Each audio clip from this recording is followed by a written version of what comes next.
হুব্বুদ দুনিয়া রাসু কুল্লি খতিয়া। হজরত রসুল পাক সাল্লাল্লাহু আলাইহি ওয়াসাল্লাম বলেন, এই দুনিয়ার মহব্বত এটা হচ্ছে সমস্ত গুনাহের মূল। সব গুনাহের মূল হচ্ছে দুনিয়ার মহব্বত। বন্ধু, আজকে কি মহব্বত করো? দুনিয়াকে মহব্বত করো। এই দুনিয়া কাউকে শান্তি দিতে পারে না, দুনিয়া কাউকে সুখ দিতে পারে না, দুনিয়া কাউকে আরাম আয়েশ দিতে পারে না। তুমি কি জানো না, তুমি কি শোনো নাই যে ওই ফেরাউনের টাকার অভাব ছিল না, ক্ষমতার অভাব ছিল না, সম্পদের অভাব ছিল না। ফেরাউন টাকা পায়া, ক্ষমতা পায়া, সম্পদ পায়া বলছে আনা রব্বুকুমুল আ'লা, আমি সবচেয়ে বড় খোদা। শেষ পর্যন্ত নীল নদের মধ্যে ডুইবা ডুইবা মরছে, ডুইবা ডুইবা মরছে। নমরুদের তো টাকার অভাব ছিল না, ক্ষমতার অভাব ছিল না, সম্পদের অভাব ছিল না। নমরুদ টাকা পায়া, ক্ষমতা পায়া, সম্পদ পায়া বলছে আনা রব্বুকুমুল আ'লা, আমি সবচেয়ে বড় খোদা। শেষ পর্যন্ত জুতার বাড়ি খেয়া দুনিয়ার জমিন থেকে গেছে। সাদ্দাতের তো টাকার অভাব ছিল না, ক্ষমতার অভাব ছিল না, সম্পদের অভাব ছিল না। সাদ্দাত টাকা পায়া, ক্ষমতা পায়া, সম্পদ পায়া আল্লাহর সাথে টক্কর দিছে, বলছে আমি আসমানের মালিকের জান্নাতে যাব না। সাদ্দাত নিজের জান্নাত নিজেই তৈরি করছে। যখন জান্নাতের মধ্যে ঢুকবে তো মালাকুল মউত হজরত আজরাইল আইসা উপস্থিত হয়ে গেছে। আমার ভাইরা, আজরাইল আইসা উপস্থিত হয়ে গেছে। তো এই টাকা কাউকে কামিয়াবি করতে পারে না, সম্পদ কাউকে কামিয়াবি করতে পারে না। কই, ফেরাউনের টাকা তো ফেরাউনকে আল্লাহ পর্যন্ত পৌঁছে দিতে পারলো না। নমরুদের টাকা তো নমরুদকে আল্লাহর দেওয়ানা বানাইতে পারলো না। সাদ্দাতের টাকা পয়সা ক্ষমতা তো সাদ্দাতকে আল্লাহ পর্যন্ত পৌঁছে দিতে পারে নাই। আমার ভাইরা, আজকে তোমার অনেক টাকা হয়েছে, বড় বাড়ি হয়েছে, দামি গাড়ি হয়েছে, এই জন্য তুমি নিজেকে কি মনে করো? নিজেকে কি মনে করো?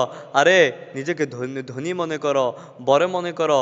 দুনিয়ার টাকা থাকলে মানুষ ধনী হয় না, দুনিয়ার সম্পদ থাকলে মানুষ ধনী হয় না, দুনিয়ায় বড় একটা বাড়ি থাকলে মানুষ ধনী হয় না, দামি একটা গাড়ি থাকলেই মানুষ ধনী হয় না। আহা, সত্যিকারের ধনী তো সে যার আখেরাতে একটা বড় বাড়ি আছে। সত্যিকারের ধনী তো সে যার আখেরাতে দামি একটা গাড়ি আছে। সত্যিকারের ধনী তো সে যে যার আখেরাতে অনেক ন্যাক আছে, অনেক ন্যাক আছে। এই ব্যক্তি হচ্ছে সত্যিকারের ধনী। আমরা মনে করি টাকাওয়ালা ধনী, বাড়িওয়ালা ধনী, গাড়িওয়ালা ধনী। না, আখেরাতের গাড়িওয়ালা ধনী, আখেরাতের বাড়িওয়ালা ধনী, আখেরাতের টাকাওয়ালা ধনী। আমার ভাইরা, হজরত রসুল পাক সাল্লাল্লাহু আলাইহি ওয়াসাল্লাম একবার কোথাও সফরে যাইতেছিলেন। তো রাস্তার পাশে একটা পচা মরা গলা বকরির বাচ্চা দেখলেন। তো উপস্থিত সাহাবীদেরকে বললেন, হে সাহাবীরা, তোমাদের মধ্যে কি কেউ আছে যে 1 দিরহামের বিনিময়ে এই পচা মরা গলা বকরির বাচ্চাটা নিয়ে যাবে? তখন সাহাবীরা বললেন, ইয়া রাসূলুল্লাহ, 1 দিরহাম তো দূরের কথা, এই পচা মরা গলা বকরির বাচ্চা এটা ফ্রিতে দিলেও তো কেউ নিতে রাজি হবে না। তখন রসুল পাক সাল্লাল্লাহু আলাইহি ওয়াসাল্লাম বললেন, হে সাহাবীরা, এই পচা মরা গলা বকরির বাচ্চাটা তোমাদের কাছে যতটা ঘৃণিত, আল্লাহর কাছে এই দুনিয়া এর থেকেও বেশি ঘৃণিত। আমার ভাইরা, দুনিয়ার টাকা পাইলাম। আমার আপনার দুনিয়ায় বাংলাদেশের শ্রেষ্ঠ বুজুর্গ মাওলানা শামসুল হক ফরিদপুরি রহমতুল্লাহ বলেন, বন্ধু, দুনিয়ায় তোমার টাকা আছে, ক্ষমতা আছে, পয়সা আছে, সম্পদ আছে, সব আছে, আল্লাহ নাই, তোমার কিছুই নাই। আর এই দুনিয়ায় তোমার টাকা নাই, বাড়ি নাই, সম্পদ নেই,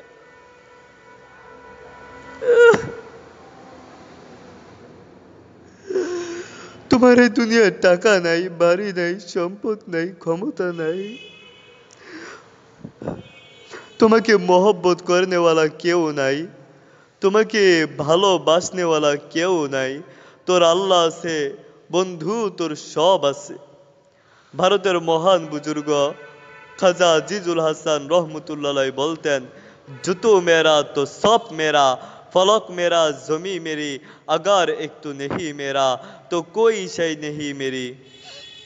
আল্লাহ, আপনাকে পায়া গেলাম তো এই আসমানটা পায়া গেলাম, আপনি আমার তো এই জমিনটা আমার, আপনি আমার তো तो जन्नत जन्नतुल फिरदौस আমার अगर একটু नहीं मेरा तो कोई शे नहीं मेरी আল্লাহ আর যদি আপনাকে হারায় বসি তাহলে না আমার বলতে আর কিছুই রইল না আমার ভাইরা শুনেন আপনারা দুর্ভিক্ষ বোঝেন তো না এই কি করতেছেন আপনি এখানে ছবি তুলতেছেন বন্ধ করেন এগুলো ডিলিট করেন ছবি দিনী পরিবেশ এগুলো কিভাবে করতে পারেন আপনারা আসছে আল্লাহকে সন্তুষ্ট করার জন্য কথা শুনেন